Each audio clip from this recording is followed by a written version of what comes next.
Yeah, it's Friday. 5:14 right now on the clock. Time to connect the dots when we make the news make sense. Good news if you are still paying off those student loans. The government is canceling over $4 billion in debt. Turns out a lot of those loans were supposed to be forgiven years ago.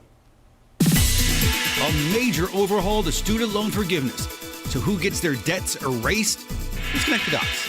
Since 2007, public servants have been eligible to have their student loans wiped to zero.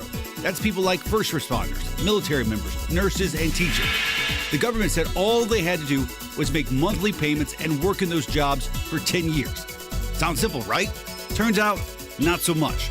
In practice, the program's rules were complicated and incredibly specific, with only certain types of loans eligible to be forgiven. That led to thousands of people who thought they were getting a break being saddled with debt.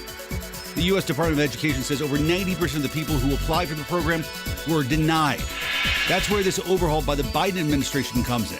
They are temporarily relaxing those rules and accepting all types of student loans. That means for the next year, any public servant who's met that 10-year requirement truly can have their debts wiped to zero.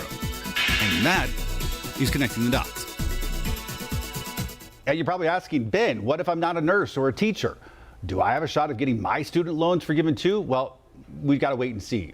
Earlier this year, the president expressed interest in canceling $10,000 in student loan debt for everybody, no matter what you do. But we haven't seen any real movement on that plan for several months, so we'll keep you posted.